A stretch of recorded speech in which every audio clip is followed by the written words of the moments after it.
Sandwiches किसको नहीं पसंद हैं, ख़ासतौर पर तब जब हम इनको घर पर बनाते हैं और टेस्ट आता है बिल्कुल बाहर जैसे सैंडविचेस का।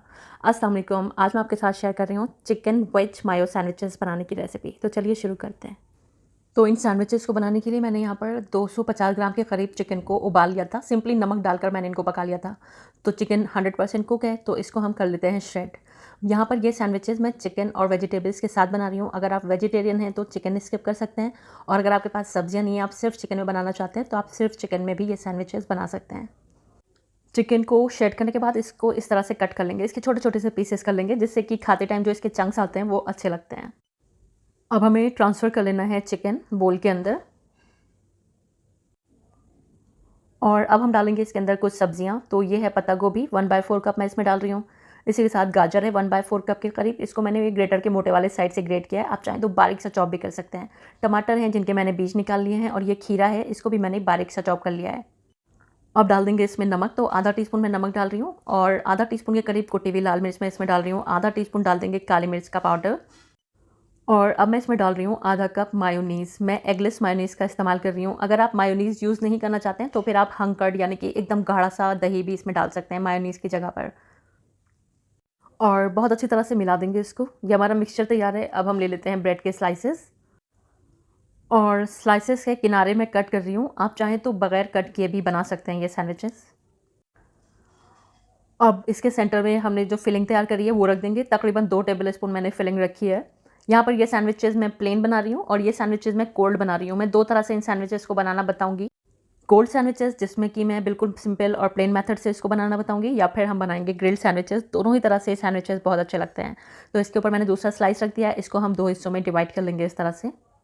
इस तरह से हमारा कोल्ड सैंडविच बनकर तैयार है। इस तरह के सैंडविचेस आपने अक्सर हिस्टोरिकल प्लेसेस के बाहर जो स्टॉल्स लगे होते हैं या फिर मॉल्स वगैरह में खाए होंगे।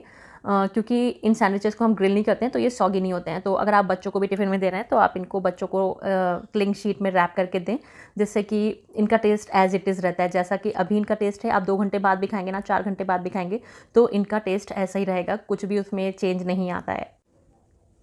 तो इस तरह से बिल्कुल मैंने कमर्शियल स्टाइल में इसको रैप कर दिया है। जिस तरह से आप इसको स्टॉल्स वगैरह पर खाते हैं, इसी तरह से वो रैप करके आपको ये कोल्ड सैंडविचेस देते हैं। ये देखिए, और टेस्ट इनका लाजवाब होता है। बिल्कुल फ्रेश ब्रेड यूज़ करेंगे ना तो इन सैंडविचेस का टेस्ट बहुत अच्छा आता है।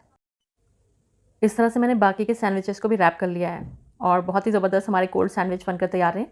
और इतने मिक्सचर में तकरीबन आप 10 से 12 इस तरह के कोल्ड सैंडविचेस बनाकर तैयार कर सकते हैं। अब मैं इसी मिक्सचर से थोड़े से चटपटे और ग्रिल्ड सैंडविचेस बनाऊंगी। तो ब्रेड के जो स्लाइस है उसकी एक साइड पर हमें अप्लाई कर देना है बटर। दूसरी साइड पर हम जब ग्रिल करेंगे उस टाइम अप्लाई करेंगे। ये अंदरूनी साइड है। बटर अप्लाई करने से ये फ़ायदा होता है कि हमारा स्लाइस जो है वो सॉगी नहीं होता है, यानी कि गीला नहीं होता है, क्योंकि चटनी में थोड़ा बहुत पानी होता है जो कि स्लाइस को गीला कर सकती है। तो यहाँ पर ये चटनी मैं इसके ऊपर अप्लाई कर रही हूँ। इस चटनी की रेसिपी मैं इसी वीडियो में लास्ट में आपको दे दूँगी, जिससे कि अगर आप ये चटनी बनाना चाहते हैं जो कि सैंडविच के लिए एक बेस्ट चटनी है, तो आप बना सकते हैं। तो इवनली हम इसको स्प्रेड कर देंगे स्लाइस के ऊपर।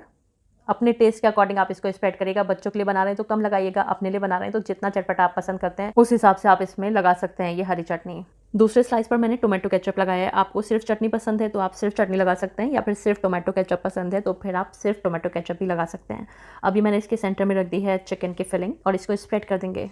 अब मैं इसको और भी ज़्यादा टेस्टी बनाने के लिए इस पर एक चीज़ का स्लाइस रख रही हूँ। आप चाहें तो मोज़रेला चीज़, प्रोसेस चीज़, या फिर जो सी भी चीज़ आपके पास है वो आप यूज़ कर सकते हैं, या फिर आप इसको स्किप भी कर सकते हैं। तो चलिए अब इसको ग्रिल कर लेते हैं, यानी कि इसको थोड़ा सा टोस्ट कर लेते हैं। तो बस थोड़ा सा तेल, घी या फिर बटर लगाकर हम सैंडविच को दोनों तरफ से गोल्डन और क्रिस्प हो जाने तक टोस्ट कर लेते हैं। ऊपरी साइड पर भी मैं थोड़ा सा बटर लगा रही हूँ, जिससे कि दोनों तरफ से ये परफेक्टली गोल्डन और क्रिस्प हो जाए। इसी बीच गैस की फ्लेम को लो करके इसको हम 2-3 मिनट के लिए ढककर भी टोस्ट कर लेंगे, जिससे कि जो हमने इसमें चीज़ लगाई है वो अच्छे से मेल्ट हो जाए। तो बस 2 से 3 मिनट के लिए मैंने इसको टोस्ट किया है, और चीज़ परफेक्टली मेल्ट हो चुकी है। थोड़ा सा मैं इसको इस तरफ से और गोल्डन कर लूँगी, थोड़ा सा और क्रिस्प कर लूँगी, और इस तरह से हमारा सुपर डिलीशियस एकदम क्रिस्पी सैंडविच बनकर तैयार है। और हमारे ग्रिल्ड और कोल्ड दोनों तरह से सैंडविचेस बनकर तैयार हैं। जिस तरह से आपको ज़्यादा पसंद हो उस तरह से आप इन सैंडविचेस को बनाएं। बहुत ही टेस्टी सैंडविचेस बनते हैं। आप ये सैंडविच एक बार बनाएं, बार बार आपको बनाने पड़ेंगे, ये सबको इतने पसंद आने वाले हैं। चलिए इसके साथ जो हरी चटनी बनाई थी उसकी रेसिपी भी देख लेते हैं। मिक्सी के जार में 1 मुट्ठी भर के डालेंगे हरा धनिया, 4-5 हरी मिर्च डाल देंगे, 2 से 3 क्लोव्स लहसुन के डालेंगे, और आधे नींबू का रस इसमें निचोड़ देंगे। बीज आ गए हैं तो उनको निकाल लेंगे।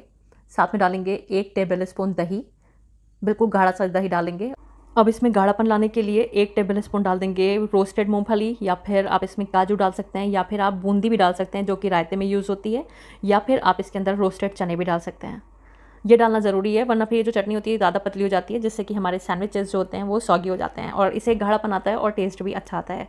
और बगैर पानी डाले इसको ग्राइंड कर लेते हैं। थोड़ा-सा मैंने इसमें नमक भी डाला है, आधा टीस्पून, आप टेस्ट के अकॉर्डिंग डाल लीजिएगा। और ये हमारी सैंडविच की चटनी बनकर तैयार है। और जब भी आप सैंडविच बनाएं तो इस तरह की एक गाढ़ी सी चटनी बनाएं, जिससे कि आपके सैंडविच का टेस्ट दुगना हो जाएगा। वीडियो देखने का बहुत बहुत शुक्रिया। अल्लाह हाफ़िज़।